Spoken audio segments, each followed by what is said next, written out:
আমার চেষ্টা থাকবে বেছে বেছে কাজ করা এবং ভালো কিছু কাজ করার, এবং অবশ্যই বাজিমাত করার চেষ্টা থাকবে।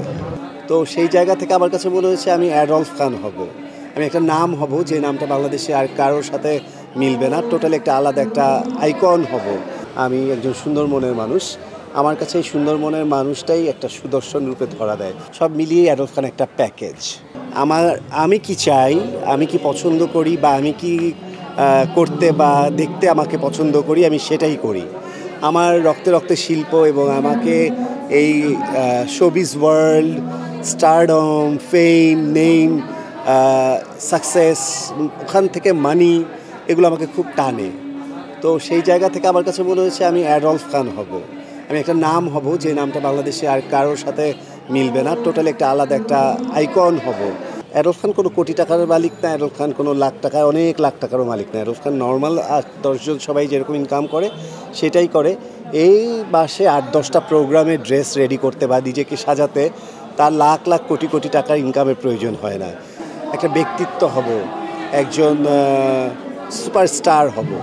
সো আমার কাছে মনে হয়েছে আমি ওই প্রফেশনে বা আইটি প্রফেশনে থাকলে হয়তো সম্মান পাবো, স্যালারি পাবো, 10টা 5টা অফিস করে একটা আস্তে আস্তে প্রমোশন হবে, অনেক কিছু অ্যাওয়ার্ডও পাবো সেই সেক্টরে, কিন্তু অ্যাডলফ খান তো হতে পারবো না। তো সেই জায়গাটাতে আমি বরাবরই এরকম একটা অ্যাডলফ খান তারকা বা অ্যাডলফ খান একজন মিডিয়া ব্যক্তিত্ব এবং সফল মিডিয়া ব্যক্তিত্ব, এই হিসেবেই অ্যাডলফ খানকে আমি সবসময় দেখতে চেয়েছি। আমার সেই চেষ্টাটা ছিল, সেই লক্ষ্যেই আমি কাজ করে গেছি, বাকি কোনো কিছুকে আমি আর কন্টিনিউ করিনি। দেশের মানুষের কাছে অ্যাডলফ খান সুদর্শন পুরুষ। অ্যাডলফ খান নিজেকে কি মনে করেন? আমি নিজেকে মনে করি আমি আল্লাহর একজন প্রিয় বান্দা, কারণ আল্লাহ আমার প্রতি ভীষণ খুশি। আল্লাহ আমাকে প্রতিনিয়ত অনেক বেশি পুরস্কৃত করে, অনেক সারপ্রাইজ করে। আমি নিজেও মাঝে মাঝে অবাক হয়ে যাই যে তিনি আমার চাওয়ার আগেই তিনি আমাকে অনেক কিছু দেন। তো ডেফিনেটলি আমি একটা ভালো মনের মানুষ, মানুষের সাথে ভালো ব্যবহার করি, কোনোদিন কারো ক্ষতি করি না, কাউকে অসম্মান করি না, কাউকে ছোট করি না, কাজকে অবহেলা করি না, সময়কে অবহেলা করি না, সম্পর্ককে অবহেলা করি না, প্রত্যেকটা সম্পর্কের মূল্য দেই। সব কিছু মিলিয়ে মনে হয় যে আমি একজন সুন্দর মনের মানুষ। আমার কাছে এই সুন্দর মনের মানুষটাই একটা সুদর্শন রূপে ধরা দেয়। বাট যে সুদর্শন টাইটেল বা সুদর্শন নিয়ে আপনাদের এত চর্চা, এত কথা ব্যাখ্যা করে দেওয়ার পরেও আপনারা ওই সুদর্শনের পয়েন্টে রয়ে গেছেন, সেই সুদর্শনের পুরস্কার বা ওই সুদর্শনের দাবিদার আমি নই। কিন্তু আপনি সুদর্শন পুরুষ তো। আমি সুদর্শন পুরুষ না। আপনি নিজেকে কেন সুদর্শন পুরুষ মনে করছেন না? আমি মনে করছি অ্যাডলফ খান একটা ট্যালেন্টেড পারসন। অ্যাডলফ খান একজন মাল্টি ট্যালেন্টেড, গুণী একজন পারসন, এবং অ্যাডলফ খান খুব ভালোবাসার একজন মানুষ। সেক্ষেত্রে আপনারা বাকি সংজ্ঞাগুলো আপনারা লাগিয়ে নিতে পারেন, কিন্তু আমি বলতে চাই না। অনেক ভক্তের মনে প্রশ্ন, অ্যাডলফ খান এক ড্রেস যেহেতু দ্বিতীয়বার পরে না, তার মানে অ্যাডলফ খানের অনেক টাকা। অ্যাডলফ খান আসলে কত কোটি টাকার মালিক? অ্যাডলফ খান কোনো কোটি টাকার মালিক না, অ্যাডলফ খান কোনো লাখ টাকায় অনেক লাখ টাকারও মালিক না। অ্যাডলফ খান নর্মাল 8-10 জন সবাই যেরকম ইনকাম করে সেটাই করে। এই মাসে 8-10টা প্রোগ্রামে ড্রেস রেডি করতে বা নিজেকে সাজাতে তার লাখ লাখ কোটি কোটি টাকার ইনকামের প্রয়োজন হয় না। সে অনেকগুলো প্রফেশনের সাথে জড়িত।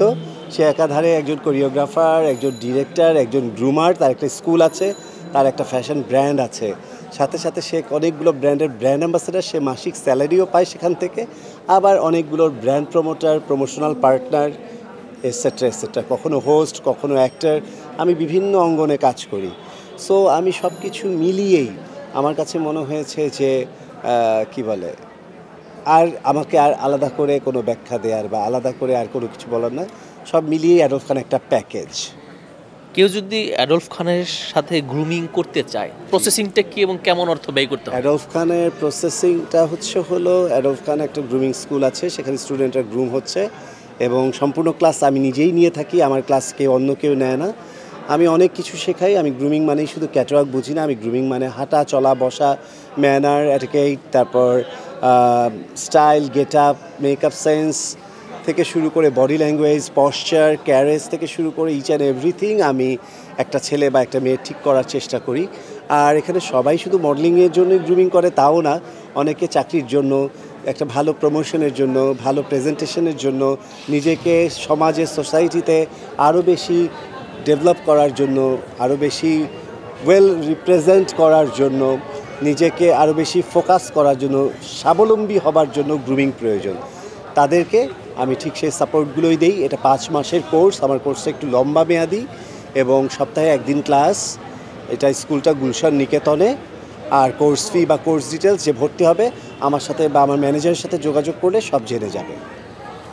অ্যাডলফ খান যে পরিমাণ সুদর্শন এবং স্টাইলিশ, সেই ক্ষেত্রে প্রতিদিন কি পরিমাণ প্রেমের অফার পায় অ্যাডলফ খান?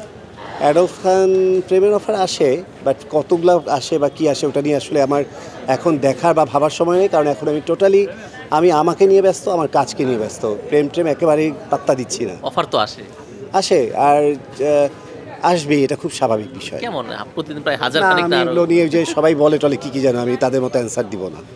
আচ্ছা, বিয়ের পর ভাবি কিনে হানিমুনে কোন দেশে যেতে চান বা কোথায় যেতে চান?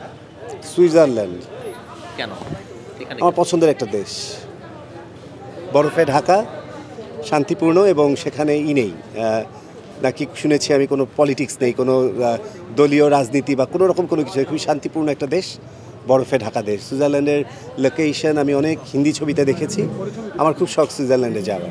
আগামী বাংলাদেশ হবে সন্ত্রাসমুক্ত, আগামী বাংলাদেশ হবে ভেদাভেদ মুক্ত, কোনো বিভেদ থাকবে না। আমরা বৈষম্য নিয়ে যতই যুদ্ধ ঝগড়া বা যাই করলাম না কেন, আমাদের বৈষম্য এখনও দূর হয়নি, সেই বৈষম্যগুলো এখনও রয়ে গেছে। এই বৈষম্যগুলো দূর করতে হবে। আমরা এখনও মানুষকে বুলিং করে কথা বলি, আমরা এখনও মানুষের স্বাধীনতা হরণ করি, আমরা এখনও মানুষকে যেখানে সেখানে যেভাবে পারি ছোট করি, অসম্মান করি। আমরা এখনও মানুষের ক্ষতি করার জন্য সবসময় সদা সচেষ্ট থাকি। আমরা প্রতিনিয়ত ক্যামেরার সামনে, ক্যামেরার পেছনে নানান রকমভাবে নিজেকে লুকোচুরি খেলা খেলি, মিথ্যে কথা বলি, আমরা মানুষের খারাপটা বেশি চাই। সো এই জিনিসগুলো যতদিন না যাবে, একটা মানুষ দেশের কল্যাণে যা যা প্রয়োজন সেগুলো না করে এই ব্যক্তি স্বার্থের বিষয়গুলোকে যতদিন তারা হাইলাইট করবে এবং সেটাকে নিয়ে এগিয়ে যাবে, নিজের আখের গোছাতে ব্যস্ত থাকবে, মানে একজনকে সরিয়ে আরেকজন আসবে কিন্তু সেও আখের গুছাচ্ছে, আখেরই গোছায়, আখের গোছানোর আর শেষ হয় না। সো সব কিছু মিলিয়ে আমার কাছে মনে হয় এগুলো যখন বাদ দেবে, দেশের কাজে, দেশের কল্যাণে কাজগুলো করবে। থাকে না যে আমাদের দেশে তো অনেক রকম ক্ষতিগুলো হয়ে যায়, হঠাৎ আগুন লেগে যাচ্ছে, হঠাৎ অনেক বড় বড় বিল্ডিং ধসে পড়ছে, প্লেন ক্র্যাশ হলো, তারপর সেদিন এয়ারপোর্টে আগুন ধরলো। এই ক্ষতি কারণগুলো তো আমরা সাপোর্টগুলো দিতে পারি, আমরা খুব ভালোভাবে এই জিনিসগুলোর বিপদে এগিয়ে আসতে পারি, কিন্তু অনেক কিছুই অজানা থেকে যায় এবং সুরাহা হয় না ঠিক মতো।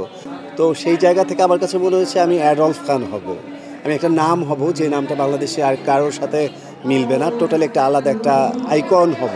আমি একজন সুন্দর মনের মানুষ, আমার কাছে এই সুন্দর মনের মানুষটাই একটা সুদর্শন রূপে ধরা দেয়।